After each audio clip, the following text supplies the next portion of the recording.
The challenges that I have at the end of the day is how I can make this better, the process better for the patients, and not put them through a lot of inconveniences, a lot of assessments, hospitalizations, lots of blood draws. I think it's important that we hear what the patients have to say to incorporate that into our thinking of the drug development process. But I do think that, I understand it can be very hard for those patients and their families to meet all the requirements of a particular study. As we try and test these new novel compounds, it worries me that we would prematurely discontinue the evaluation because of some safety event, or, continue on when it's not reasonable to do so. I have been peripherally involved in gene editing tools like CRISPR. My early experience was with a gene editing tool called Talon.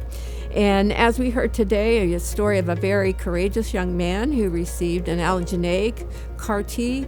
I actually was front and center in marshaling that through the regulatory authorities in the U.S. And it's fantastic technology, the gene editing technology in of itself. The methods just have advantages and disadvantages, but I'm excited about the ability to take one's cells and edit the genes in them to either remove the problematic sequences or to insert something into that to make it better for the patient. I think this gives us not incremental changes in benefit, but vastly positive changes in that benefit. We will harness in vivo gene editing.